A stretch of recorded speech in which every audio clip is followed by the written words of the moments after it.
爪王凌雨贏出呢個司馬經典錦標。爪王凌雨就越騎越有，隔離一單追來追佢唔到啊！爪王凌雨啊，一路力佢來犯。咁啊，首先第一名衝線啊！爪王凌雨應該可以捧走香港打比大賽。爪王凌雨跑第一。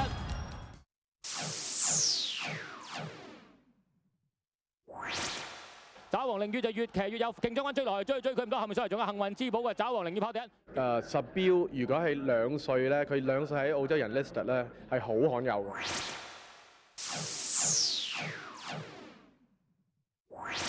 爪王凌雨應該可以捧走香港打比大賽。爪王凌雨跑第一。我就可以話買咗呢隻馬咧，真係經過好多波折。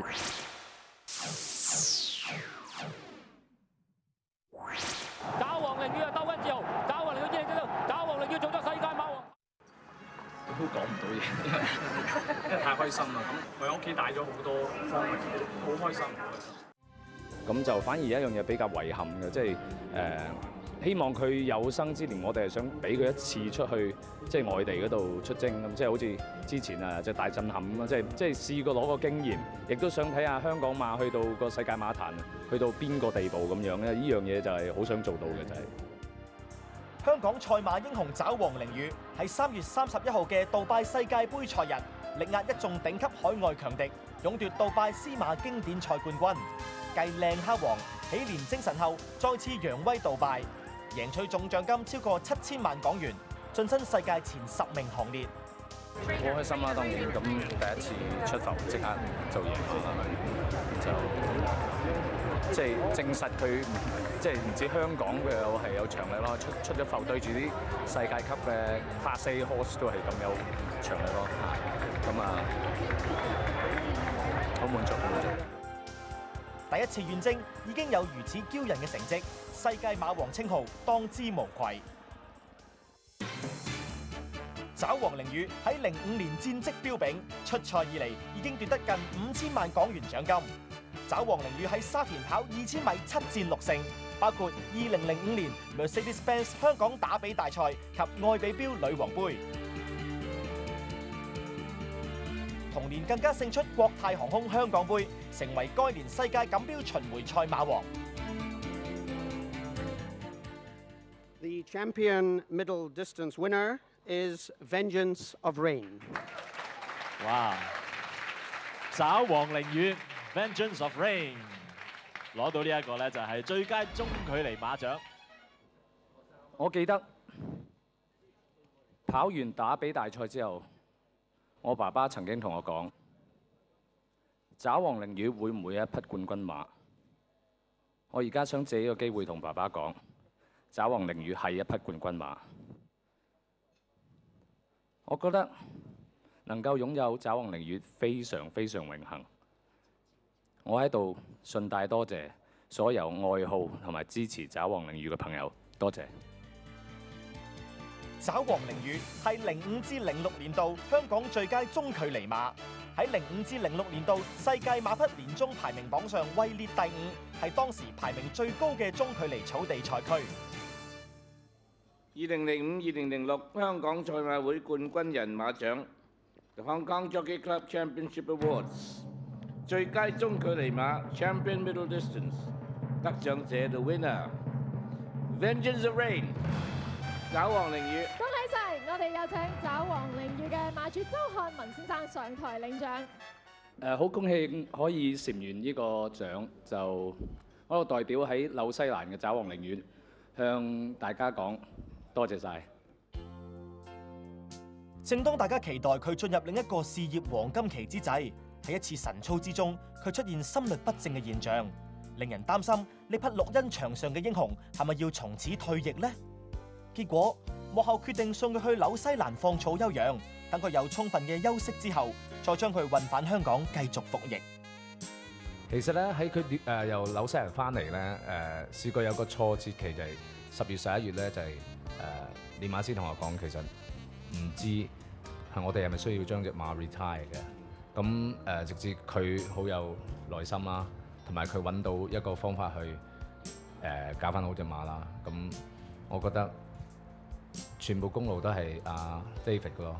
咁同埋佢同我哋諗到個 right choice 就係俾佢翻去 homeland 去放草，翻去個大自然度，由頭嚟過。經過半年休養，爪黃寧宇今季復出，再上征途。今年對國際嘅期望啊，即係都係嗰句，我覺得如果佢係跑到翻舊年7成水準，我已經好滿意㗎啦。因為始終我唔可以 expect 隻馬咧，即係健康出個問題，同埋佢今年年紀啊始終大咗啦，6歲啦。咁如果佢可以跑翻7、8成，我已經好滿意㗎啦。即係唔會話好強烈咁有個信心去衛冕呢個香港杯咁樣啦。除咗喺國泰航空香港杯取得季軍，其餘3戰都落第。有人開始對佢嘅前景不抱樂觀態度。面對外間嘅風風雨雨，馬主周漢文先生始終對佢不離不棄。人馬之間喺呢段低潮之中，建立咗一段深厚嘅感情。對於佢即係隻馬對我哋屋企嚟講咧，佢已經即係付出咗好多啦。咁舊年我哋已經係即係名利雙收，即係如果佢話得唔得，我哋都即係冇乜所謂嘅，即係比較樂觀啲去睇佢咯，即係希望佢 OK 咯咁樣啦。當初獨具慧眼購入爪黃寧宇嘅係周南先生嘅長子周永健先生，亦即係馬主周漢文先生嘅哥哥。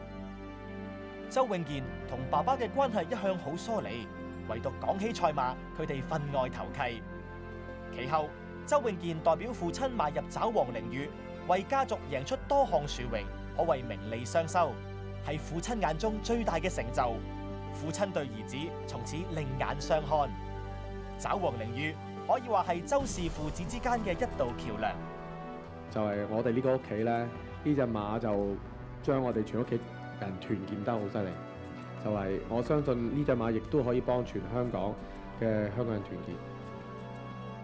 正當眾人擔心佢嘅戰鬥力始終唔及高峰期嘅時候，喺今年3月，佢勝出香港1級賽香港金杯，重現王者本色。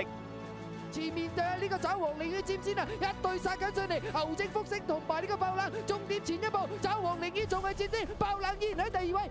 結果呢場賽事，爪黃寧宇啊一路力佢來犯，咁啊首先第1名衝線啊！喺復出後首次交出頭馬，氣勢如此強勁，引嚟坊間唔少嘅討論。馬王係咪靠運氣呢？雖然外間有人懷疑爪黃寧宇嘅實力，但係馬主始終對佢好有信心，亦從來唔會為佢增添壓力。今年壓力咧就冇往年咁大啦，因為舊年就唔止係香港人啦，我哋啦，即係 OK 都係好期望隻馬咧，希望可以攞到香港杯啦，因為始終係第一隻出咗歐洲嘅世界馬王啦。咁今年就冇乜特別大期望咯，都係嗰句咯，即係如果可以出到外國跑咧，已經好心滿意足啦嚇。今年3月，鬥心極強嘅爪黃寧宇喺全球馬壇嘅注視之下，上演咗一場清脆利落嘅好戲。喺杜拜絲馬經典賽，以過多馬位力壓南非代表西方啟示奪標。呢匹南非名駒曾經喺南非勝出多項1級賽。前面爪黃寧宇嘅月球應該可以贏馬冇錯，爪黃寧宇就跑第1嘅。爪黃寧宇贏出呢個絲馬經典錦標。心情就係學你話齋，好似一晚瞓着係發咗個好夢，聽日就可能係一個 nightmare，冇人知嘅。但係我哋從來都冇期望佢會有而家嘅成就咯，咁係非常之開心同埋興奮。爪黃寧宇同場更擊敗06年美國育馬者杯冠軍紅石區，同埋06年葉森打比冠軍柏西爵士，係首匹喺杜拜世界盃賽日奪冠嘅本港馬匹，用事實證明俾大家睇，佢有今日嘅成就係實力、技術、鬥志嘅表現。佢用標炳嘅戰績報答馬主、練馬師同騎師咁多年以嚟對佢嘅關懷照料同埋期望。Yeah, I'm very, very happy. I'm very happy for Hong Kong too. Yes, well, he's an older horse too, which makes it more difficult. But you know, he went to New Zealand for a holiday, and he's back fine now. So we're holding thumbs. I think probably today is one of the days Hong Kong can be extremely proud of. With winning here in a fantastic way, Vengeance of Rain has established him as one of the best, if not the best, stayer over 2,400 meters in the world. 爪黃寧宇有今日嘅成就，除咗歸功於馬主、練馬師、騎師嘅訓練同埋照顧之外，馬匹本身嘅鬥心亦係成功嘅要素。爪黃寧宇曾經因為身體出現問題，一度陷入低潮。但憑住堅毅不屈嘅精神，一顆勇士嘅鬥心，跨過重重障礙。爪王凌雨，你絕對係香港人嘅驕傲。